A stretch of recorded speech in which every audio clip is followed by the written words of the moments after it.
there I am on the right, and that's Phil in the middle, and our friend John from Jacksonville. I don't remember John's last name, and we are about to leave from the Tallahassee Motor Hotel on North Monroe in my brand new Rambler station wagon, going to Pittsburgh to play at the American Wind Symphony for the summer.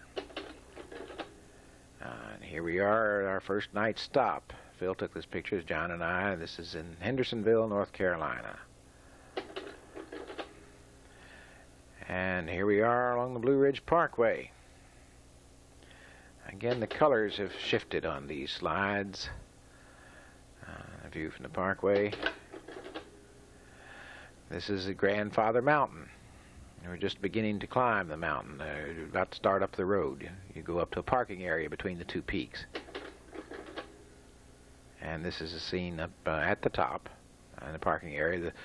The suspension bridge there on the right goes between the two peaks. And here's a closer view. And there's the bridge. And a picture taken off the mountain. Back on the parkway. And we were not real familiar with mountains, and we just had a wonderful time with these. There's a little jam session in the woods along the road somewhere. This was someone's cabin where we stopped to visit. I don't remember who they were. And here we are unloading at Duquesne University in Pittsburgh. Unloading into our dormitory, which was actually an old house. And here we are at rehearsal with the Wind Symphony on the barge. Wind Symphony played on this barge. It was our stage and also our transportation. We went on tour.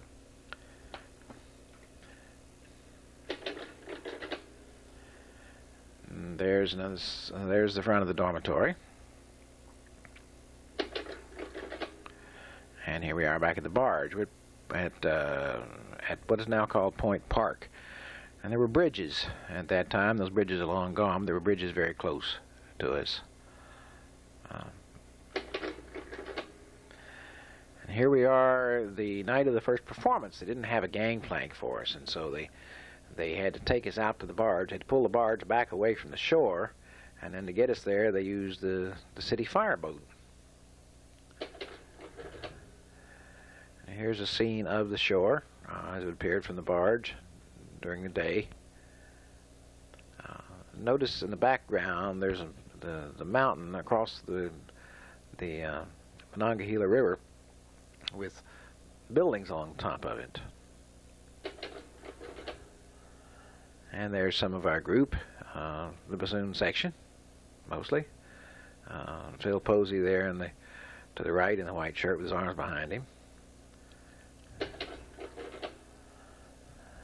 And here is a performance. This would have been a number that I would not have had a part. I played contrabassoon. I didn't have a part in every piece. A couple of people in the symphony. That's Patsy Leonard, played the trumpet. She was from University of Arizona. Here are some more of them. A little impromptu jam session during a break. Notice the sisters on the left. We had some rather illustrious composers writing music for the Wind Symphony. The Wind Symphony was a unique instrumentation. There wasn't a lot of music for it. We played Handel's Water Music and some other things, but the gentleman on the left is our conductor, Robert Austin Boudreau, and the gentleman in the middle is the Brazilian composer, Heitor Villa-Lobos. The blonde lady is his wife, and Villa-Lobos had written a piece for us. There's another scene with them. The city in the background. The gentleman on the middle and the left, well, on the very left, in the back, walking by, you see Mr. Boudreau, Bob Boudreau. The gentleman in the suit facing us is George Kleinsinger. George Kleinsinger was most famous for a children's composition called Tubby the Tuba. But he wrote several pieces for the Wind Symphony, including our premiere piece, which was sort of a narrative kind of thing, Serenade for Winds or some such title, in which we used, it was sort of a history of wind instruments, and we used some antique instruments. And here you see a couple of the members of the group playing these antique instruments. The gentleman in the white is another composer who wrote for us. This is Mr. Robert Russell Bennett, composer of Victory at Sea, lots of movie music. Very, very fine gentleman whom we were very pleased to get to know. And here is a performance.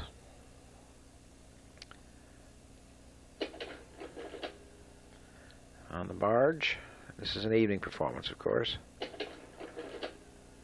And here is a rehearsal.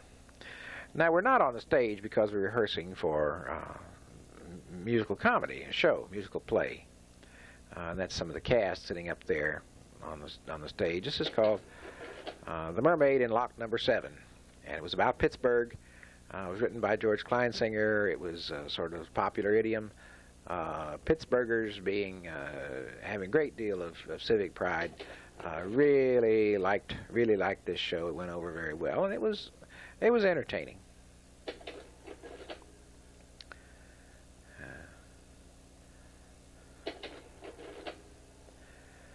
It wasn't all work. We had a lot of fun. Went a lot of places. Pittsburgh is a great industrial city. It was new to a lot of, especially those from the South. We went to a brewery. This is outside the brewery. We went to the City Arboretum, which was quite a beautiful place. All kinds of flowers, and most of which I had no idea what they were. We went to the City Art Museums. These are all in the museum. A replica of the Ghiberti doors, which I later learned about in art history class. A view of the river. Actually, that's a view of Duquesne University from across the river. The building there in the extreme left of the picture is the main building of Duquesne University. And the dormitory, which you saw earlier, is just to the right of it, one part of that row of houses. This is a street that's right at the top of the bluff, facing out across the river. Expressway ran below it. Here's another scene, a little farther over to the right. They're building that expressway, as you can see. And this is the scene from taken in the street, from the sidewalk, right in front of the dorm, looking down onto the river.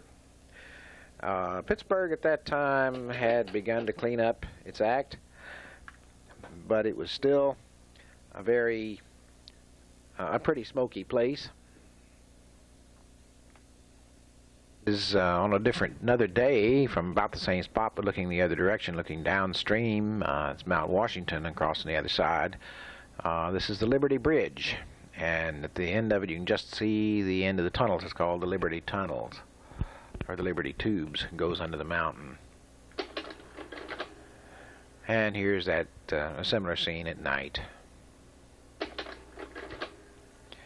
And this is looking right down on the road that runs below our street. There's the Liberty Bridge. Our street is just there to the right behind the iron fence. And the same scene at night. I had a good time with time exposures.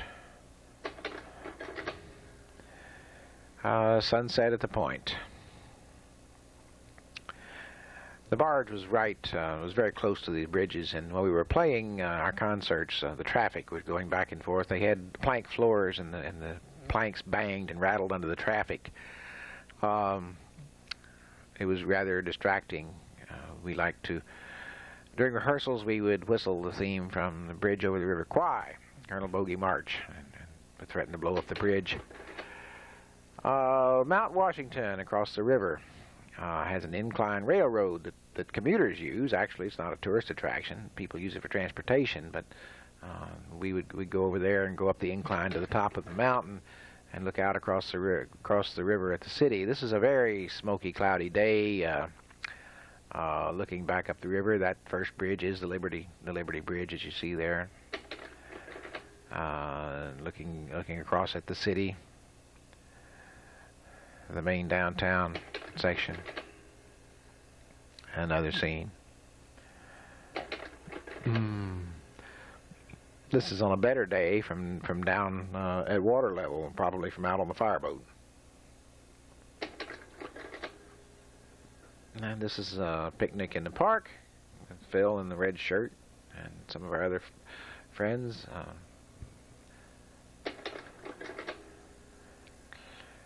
And here they are, all gathered at the front steps of the dormitory. It's taken out of our room, the window of our room, and I believe this was the last day, and we were waiting to collect our paychecks, I think is what they were doing there. On the trip back to Florida with Phil and John and I in the Rambler, and we stopped at Jamestown. Jamestown, the old church, the only building still remaining in Jamestown. And of course, some of the monuments and the foundations there along the James River. It's a beautiful day.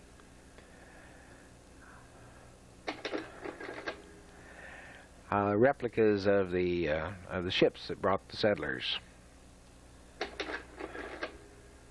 and replicas of some of their buildings and the fort, and inside the church. These are all commercial. These last four have been commercial slides. And of course nearby Williamsburg.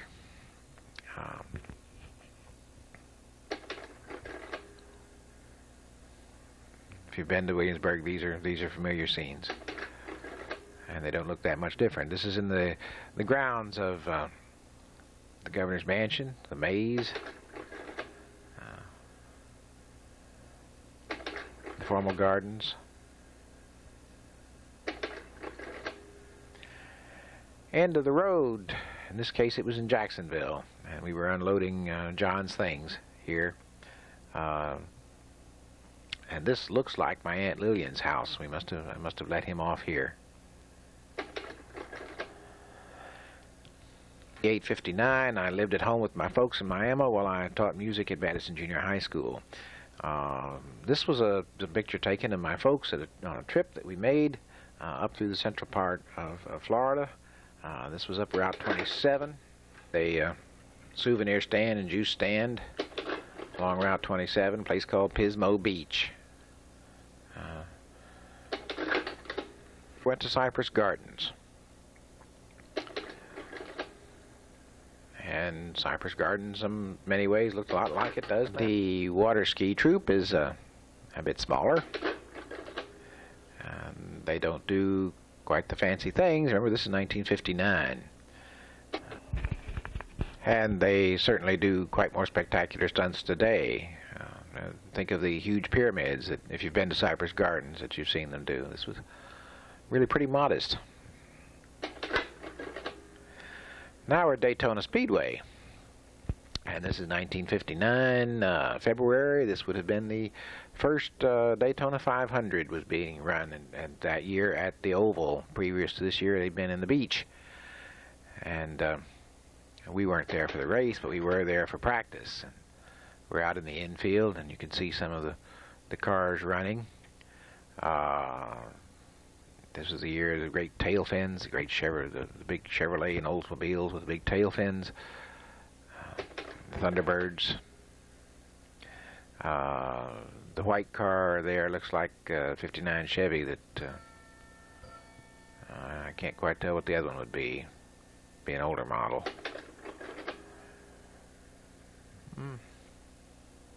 You can see the banking very clearly here.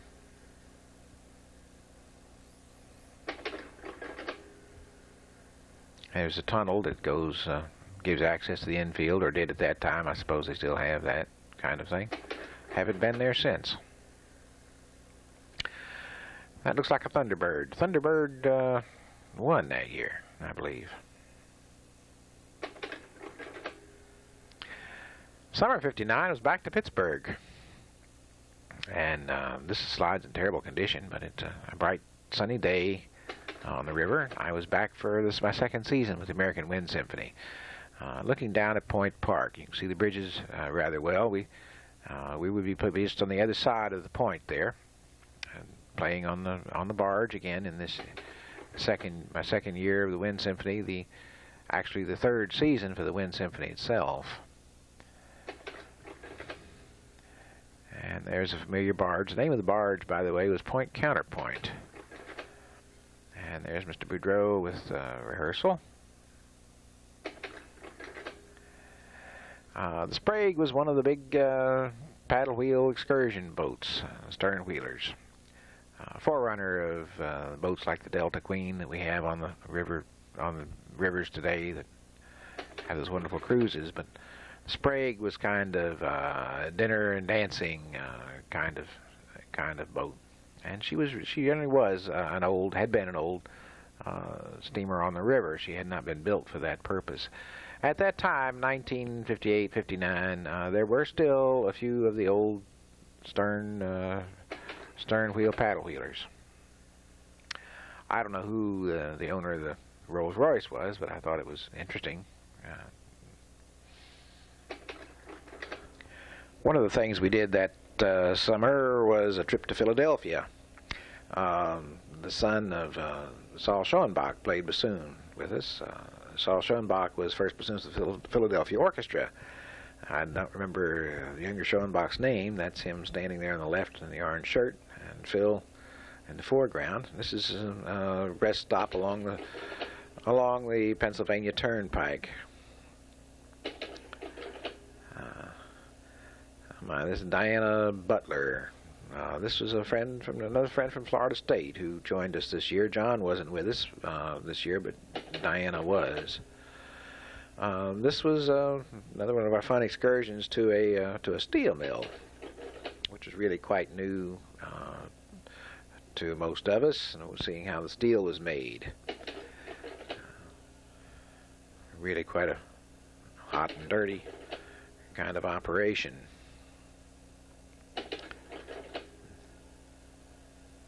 All scenes in the mill with the molten metal.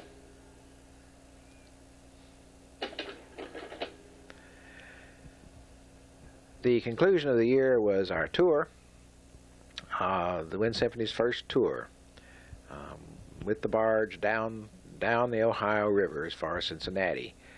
We didn't travel on the barge. The group traveled in this bus, and the sign there says, "Have barge will travel." Actually, I drove my car, and the four of us went in the car. We were kind of an advance party. I had responsibility for putting up posters and things like that. Here we are I believe this is in Cincinnati, where our barge is being brought in as part of a tow with some other barges. Just the smokestack of the tug visible above the point counterpoint band shell. This is, I believe, New Martinsville, West Virginia. We played all up and down the river. Here we are, killing time with one of the ongoing jam sessions that we have, and most any time. This is a picnic. We did a lot of eating.